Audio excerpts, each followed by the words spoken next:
G'day friends, and welcome to another one of my videos. Now today we're by Sydney Harbour. What a beautiful day it is. So I thought I'd get out and do a video about the Canon EOS M50 Mark II, which was announced yesterday. But what a disappointment it was. Oh, just stick around and let's have a chat about it.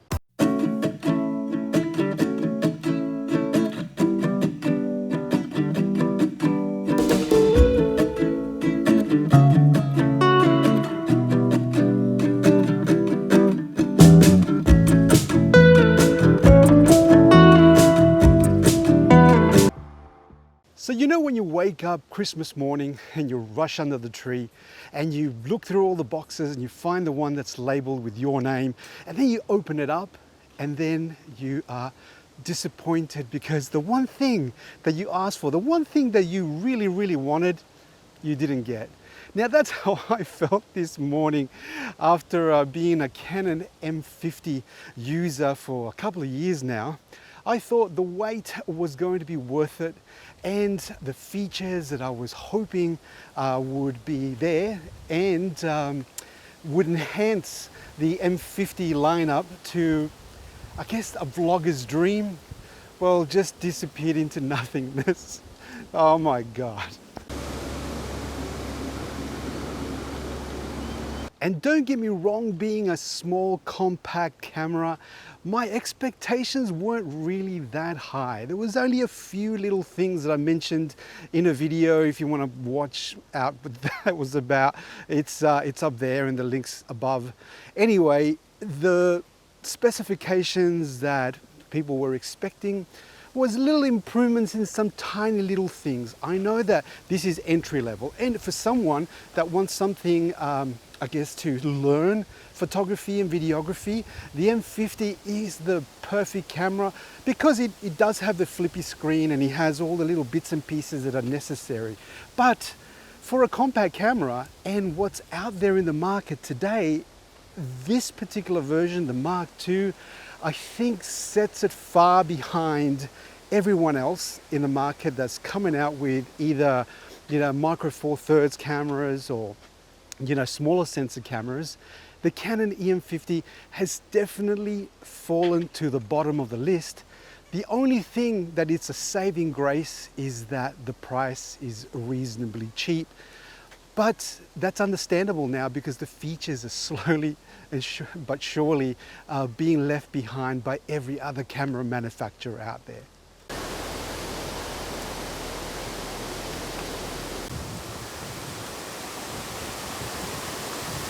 Surprisingly, from Canon, I was expecting a little bit more. Obviously, in their last quarterly review, they talked about consolidation and sort of trying to make it simpler for the consumer to actually choose cameras.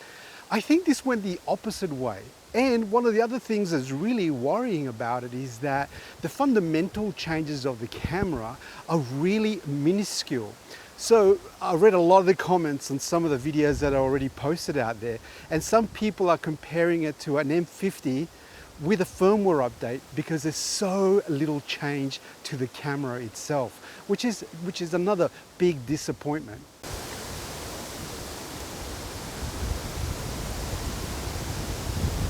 Now what I'm guessing is with the financial difficulties that Canon is going through at the moment because of the lack of sales, it's becoming really difficult for them to actually meet expectations of the consumer by bringing up a brand new product.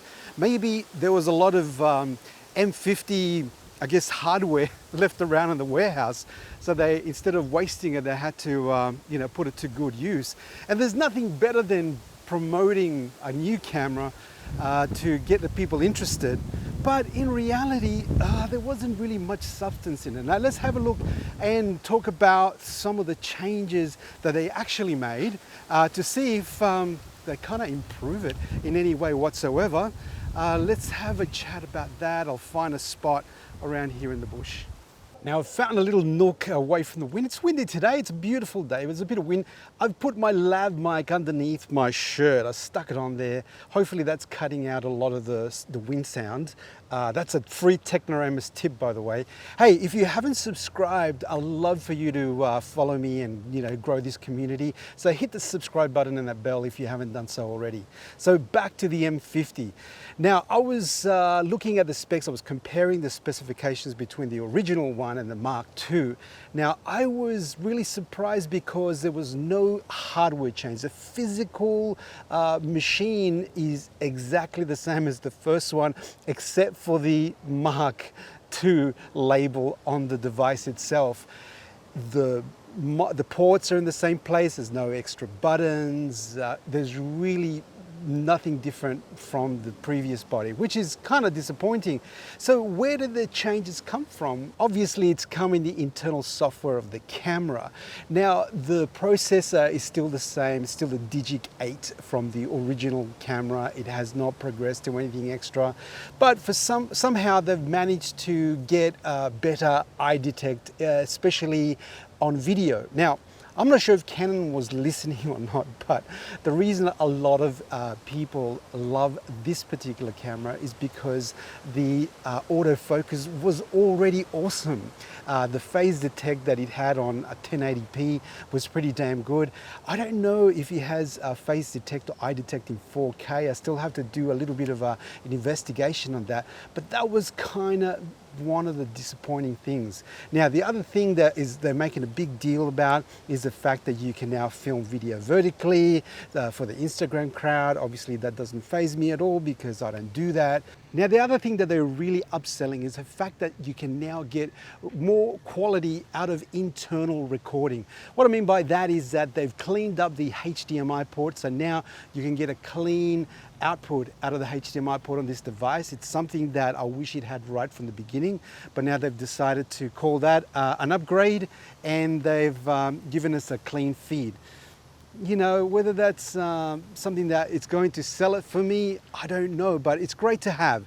The other thing too with the selling is that you can actually use it as a webcam, but unfortunately the software was released ahead of time, and that means that you could do that on the M50 at the same time. Now, is the quality going to be any better? You can get 720p out of the USB port today on the M50, but the USB port has not changed. It's still 2.0, so I'm guessing you're not going to get any faster speeds or bigger resolutions when it comes to using the device through the USB port. So I think I've said the word disappointing a lot of times, and I promise I'm not going to use it again. But one of the things that I really want to sort of state to our friends at Canon is that this is a wonderful camera. Now look at me, I'm recording all this vlog just using this camera, all the B-rolls. Hopefully I'll get to do a little time lapse, and all it needed was some tiny little tweaks, but for some reason I feel that we've been duped.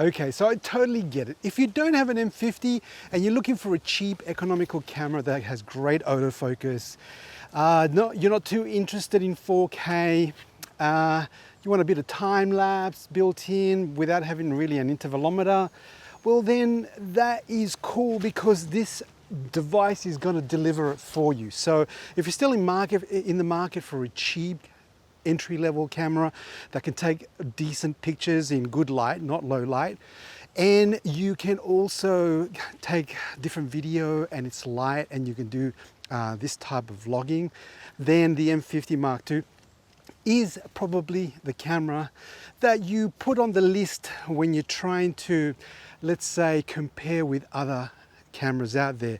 There's a Sony ZV-1. Obviously, we got some of the newer full frame mirrorless cameras that are also coming into this category. So unless Canon really starts up in its game, it's going to be left out. I mean, I really think that they're going to have a little bit of a problem when it comes to trying to, let's say, keep up with the competition.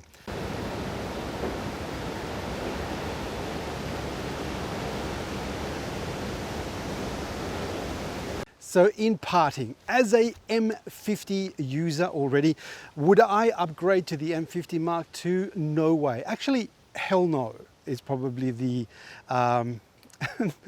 the comment that I'm going to make, and that's going to go on the video title. Hopefully that's clickbaity enough for you to watch this.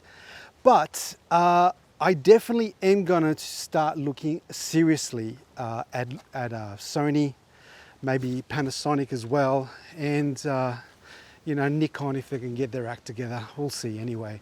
But there's definitely an opening now, and if you are in the market for either going full frame, I think it's the right time to do it now, because there's some really good kit out there at this point in time. So I'm sorry, Canon, I will not be upgrading to the M50 Mark II. I will be looking at other brands. Your strategy, I don't understand it, and it's really confusing everybody else too. So that's it. That's my rant for the week. Hopefully you like this outdoor video. It's such a gorgeous day, and I had to show you a bit of Sydney when the weather's like this. I would be in no other place. Hopefully you guys are doing okay. Stay safe, and until the next video, ciao for now.